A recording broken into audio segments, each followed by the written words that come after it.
மே 2 நடப்பு நிகழ்வுகள். International secure awareness day மே 2. World tune டே மே 2.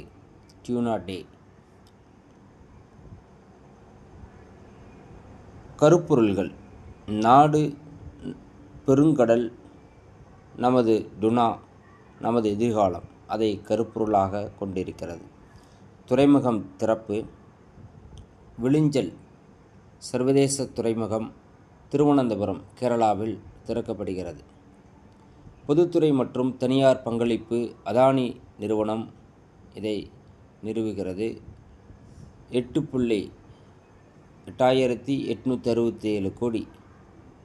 நாட்டின் முதல் பிரத்யேக சரக்கு பரிமாற்ற துறைமுகம் மற்றும் தானியங்கி துறைமுகமாக இருக்கும். World audio visual and entertainment submit.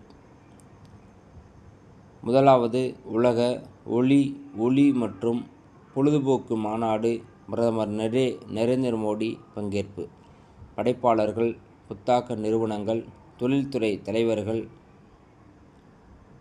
மீக்கொள்கை வகுப்பாளர்கள் கலந்து கொள்கிறார்கள். மும்பையில் நியமனம். தேசிய பாதுகாப்பு ஆலோசனை வாரியம் உருவாக்கமாக 1996 இருந்தது. தங்கள் கருத்துக்களை தேசிய பாதுகாப்பு கவுன்சிலுக்கு வழங்குவது இதனுடைய நோக்கம். புதிய தலைவராக அலோக் ஜோஷி முன்னாள் தலைவர் நியமிக்கப்படுகிறார். ஜிஎஸ்டி வசூல். சரக்கு சேவை வரி ரூபாய் 2.37 லட்சம் கோடி ஏப்ரல் 2025.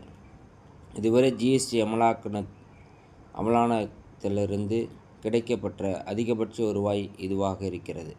2004 ஏப்ரல் 2.10 லட்சம் கோடி இருந்தது.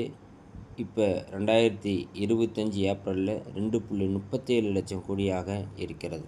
நன்றி.